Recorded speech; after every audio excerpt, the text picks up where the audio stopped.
बिस्मिल्लाहिर्रहमानिर्रहीम अस्सलाम वालेकुम रहमतुल्लाहि व बरकातुहू। जी दोस्तों, कैसे हैं आप लोग? उम्मीद करता हूँ खैरियत से होंगे। दोस्तों, आज हम लोग गुफ्तगू करने जा रहे हैं ज़मान शेख साहब के साथ, जिनके साथ हमने पहले भी एक दिन गुफ्तगू की थी। पाकिस्तान में जो फैमिली लॉज़ के हवाले से वो जो काम कर रहे हैं, वो किस तरह से काम कर रहे हैं और क्या-क्या मसाइल लोगों को पेश आते हैं। और आज हम थोड़ा-सा हमने उसका एक तारुफ़ किया, उस पर गुफ्तगू की, तो आज हम कोशिश करते हैं कि उसको थोड़ा तफ़सील में जानने की कोशिश करते हैं उन तमाम मामलात को। तो कैसे हैं सर आप? जी अल्हम्दुलिल्लाह असद भाई, मैं बिल्कुल ठीक हूँ। ठीक है। तो फैमिली लॉज़ के हवाले से हम देखते हैं कि मसाइल बहुत ज़्यादा पेश आ रहे हैं और जिस तरह के आपने पिछली बार गुफ्तगू की कि जो है मर्दों को ज़्यादा मसाइल आ रहे हैं, मर्दों के लिए जो है कवानीन बहुत सख्त हैं और ख़वातीन जो हैं, उनके लिए बहुत ज़्यादा नरमी है और अगर वो कोई जुर्म भी कर लें, अगर कोई गलत जो है वो काम कर लें, मिसाल के तौर पे आपने बताया कि एक खातून जो है वो अगर एक मर्द के घर से जो है चीज़ें भी चुरा ले और मर्द के पास सबूत है, तब भी जो है वो अदालत उसको इतना वो फैसिलिटेट नहीं करेगी, उसे एंटरटेन नहीं करेगी। तो ये जितने भी फ्रॉड केसेस होते हैं, इनसे बचा कैसे जा सकता है कि अगर हम पहले ही कुछ ऐसी एहतियात कर लें कि ये इन मामलात से बचा जा सके? जी बहुत शुक्रिया असद भी आपके सवाल करने का। पहले तो मैं क्लैरिटी ये दे दूँ, जिस चीज़ पर जिस मौका पर मैं काम कर रहा हूँ वो ये है कि हमारा जो फैमिली लॉ है ना, पूरे का पूरा, आप निकाह नामे से शुरू करें, पूरा फैमिली कोर्ट्स एक्ट पढ़ें, जो जो कानून पढ़ना है फैमिली का पढ़ लें, उसमें आपको कोई बैलेंस नजर नहीं आएगा। उसके अंदर आपको जितने भी हकूक और जितने भी सेफ्टी मैयर्स लिए गए हैं वो सारे वीकर जेंडर कहकर खातून के लिए लिए गए हैं। जबकि मर्द को जो है, अव्वल तो उसके हवाले से, उसके हकूक के हवाले से कोई शिक ही नहीं मिलेगी आपको। और अगर कोई थोड़ा बहुत कहीं पर कानून मिल भी रहा है आपको, तो इम्प्लीमेंटेशन में वो आपको बिल्कुल जीरो नजर आएगा। तो ये एक बड़ा अहम मसला है। तो इस वजह से ही फिर ये कहा जाता है कि जितने भी केसेस इस तरह के जो फ्रॉड केसेस बन रहे हैं शादी के बाद, तलाक के बाद, उसमें मसला मर्दों को ही आ रहा है।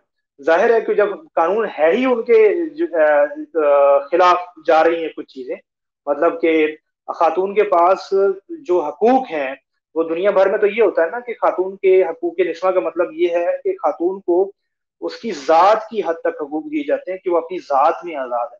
पाकिस्तान में हकूक निस्वा का मतलब कुछ और है। पाकिस्तान में हकूक निस्वा का मतलब ये है कि खातून ना सिर्फ अपनी जात तक आजाद होगी, बल्कि वो दूसरों की जात को भी के डैमेज करने का अख्तियार रखती है। तो बिल्कुल यही कुछ जो है वो हो रहा है हमारे फैमिली लॉ के अंदर भी। तो इसमें मैं आपको बताऊंगा कि कुछ बड़ी अहम चीजें हैं, बुनियादी चीजें हैं, जो है अगर इसका हम ख्याल कर लें तो उसकी वजह से जो है इस मसाइल से जो है वो इस तरह की जो है बचा जा सकता है। पहली बात जो है वो उसमें ये है, अच्छा, जितनी एहतियातें आप कर सकते हैं स्टेप बाय स्टेप मैं आपको बताने की आज कोशिश करूंगा, जिसकी जो करने से आप अपने नुकसान को, अपने डैमेज को, एक मर्द जो है वो कम से कम कर सकता है। क्योंकि याद रखिए कि जब भी अदालत में केस जाएगा तलाक के बाद, जितने भी केसेस किए जाएंगे उनके फैसले मर्दों के खिलाफ ही आएंगे। और बस सिर्फ ये देखा जा सकता है कि वो अपने नुकसान को किस तरह कम कर सकता है। पहली बात तो ये कि जब रिश्ता कर रहे हैं ना, तो रिश्ता करते वक्त क्लैरिटी के साथ बातें करें, अच्छी तरह स्ट्रेट फॉरवर्ड, मुंह फट जिसको नहीं कहते हैं पंजाबी में, उस तरह बात करें। ये अच्छी होती है ये बातें, थोड़ी सी आपको तल्ख जरूर लगती है, अच्छे अंदाज में करें। लेकिन अगर किसी को तल्ख लग रही है तो इसका मतलब है कि भाई उसके दिल में भी कुछ है ऐसा वैसा कि जो वो क्लैरिटी के साथ बात सुनना नहीं चाह रहा। तो उसने शायद आगे चल के आपको कोई कुछ करना है, कोई आपके साथ ऐसा वैसा मामला। तो जो बंदा अगर खुद अपनी ऑनेस्ट है, अपनी लाइफ में आपके साथ ऑनेस्ट है, सारे मामला उसके ठीक है, तो फिर मेरा ख्याल उसको कोई हर्ज नहीं है कि क्लैरिटी के साथ बातचीत होनी चाहिए। तो पहली बात ये, क्लैरिटी के साथ बातचीत करें। जितने भी मामला हैं खासतौर पर हक महर के, आपकी जो भी सामान्य जहेज जो भी लिया जा रहा है, ठीक है, और मैं इससे पहले बड़ी डिटेल में बात कर चुका हूँ कि सामान्य जहेज जो है उसको बिल्कुल जीरो ना किया जाए, बल्कि जो भी लड़की वाले दे रहे हैं वो जब उसमें मुतालबा ना किया जाए उनसे, लेकिन उनको देने दिया जाए। क्योंकि अगर आप ये ऐसे नहीं करेगा लड़का, और वो बिल्कुल यहाँ पे रिजेक्ट हो जाएगा कि जी मैंने तो जहेज लेना ही नहीं है, तो आगे चल के वो फिर अदालत के अंदर जब ये मामला जाएगा तो ये सारा कुछ उसके खिलाफ जाएगा और लाखों रुपए की पेनल्टी उसके ऊपर पड़ सकती है। और फिर वो अपने सर पकड़ के बैठ जाएगा कि उसने कौन सा गुनाह अजीम जो है वो सर अंजाम दे दिया। पहली बात तो ये है कि क्लैरिटी के साथ बातचीत करें, जो भी हक महर का लेना देना है, जो हक महर की अदायगी है वो करें। फिर सामान्य जेज के मामला आते हैं, ये जो भी कोई लेन देन के कुछ कुछ भी है आपके जहन में, उसको अच्छी तरह क्लियर करें। घर के कामकाज के हवाले से, घर की जिम्मेदारियों के हवाले से, लड़की किस तरह रहेगी, लड़की कहाँ रहेगी, और फैमिली का क्या रख रखाव है, अलग घर आपने बाद में लेकर देना है या नहीं लेकर देना, वालदेन के साथ क्या मामला हैं, वालदेन का क्या जो है वो उनके जो अख्तियारात हैं घर में वो किस तरह लेके चलते हैं घर के निज़ाम को, ये सारी बातें क्लियर होनी चाहिए। और दूसरी बात, फिर जब हम आते हैं स्टेप बाय स्टेप कानूनी जो स्टेप्स हैं वो अगर जो आपको लेने की बात करते हैं, तो उसमें सबसे पहली जो बात है कि अगर आपका रिश्ता तय हो गया और ये सारी बातें भी जो भी थी अहम बातें वो सारी हो गई, और अब आपकी शादी हो रही है, तो शादी हो रही है, यहाँ से ही एक मर्द की जो जिम्मेदारी बुनियादी वो स्टार्ट हो गई है। अगर उसने अपने आप को मुस्तकबिल की परेशानियों से बचाना है, खुआरी से बचाना है, क्योंकि पाकिस्तान में इस वक्त शरह तलाक बहुत ज्यादा है, और जो भी तलाक का केस कोर्ट तक जाता है वहां यही सब कुछ होता है, और मैंने उन्हीं मुकदमात में से निचोड़ निकाल निकाल के इतनी सारी वीडियोस जो है वो बना दी हैं अब तक, और उसमें से निचोड़ निकाल के मैंने ये कुछ पॉइंट्स इकट्ठे किए हैं कि ये अगर फॉलो कर लिए जाए इन चीजों को तो बहुत सारे नुकसान से बचा जा सकता है। पहली बात, जो शादी में शुरका की तादाद है, ये बहुत अच्छी मैटर करती है लड़के के लिए। हमारे यहाँ एक कुछ लोग जज्बाती होकर कहते हैं कि हमें सादगी से निकाह करना है, बस चार बंदे जाएंगे और जो है ना वो लड़की को निकाह पढ़ा के ले आएंगे, और ये कर है, और ये बड़ा मतलब कि बड़ा अच्छा और सवाब का काम है।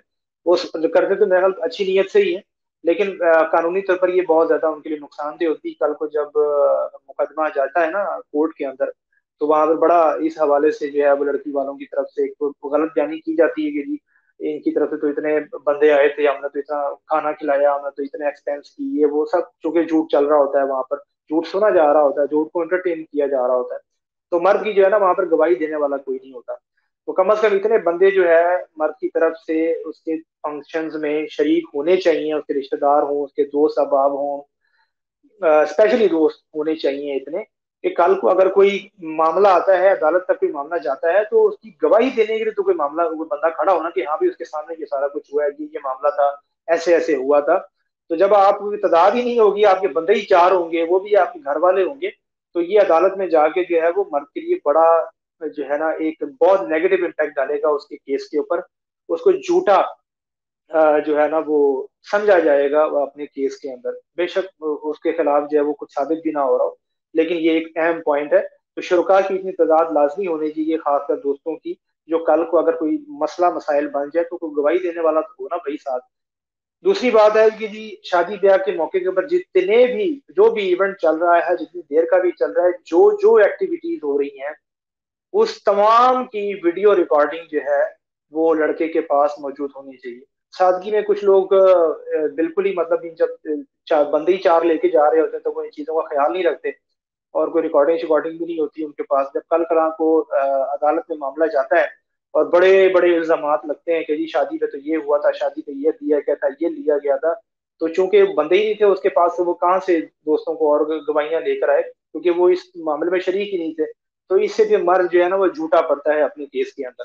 तो शादी के मामला जितने भी हैं उसकी तमाम जो है वो रिकॉर्डिंग होनी चाहिए, खासकर जब वो निकाह ख्वान जब निकाह पढ़ा रहा है, उस वक्त जितने भी मामला हो रहे हैं, जो बातचीत हो रही है निकाह खां की लड़के के साथ, एक एक एक मोमेंट की जो है ना वहां पर वीडियो बनी होनी चाहिए, रिकॉर्डिंग होनी चाहिए, और ताकि अच्छी तरह क्लैरिटी के साथ कल कल को अगर कोई मसला आता है तो कोई बंदा जो है वो अपनी बात से मुकर ना सके। क्योंकि जब केस बनेगा तो भाई वहां पे फिर ये कुछ नहीं देखा जाता कि लड़का कितना नेक था, लड़के ने कितनी सादगी से शादी करने की कोशिश की, ये सब बातें बेमानी होकर रह जाती हैं, और ये सारी चीजें फिर लड़के के खिलाफ ही जाती हैं।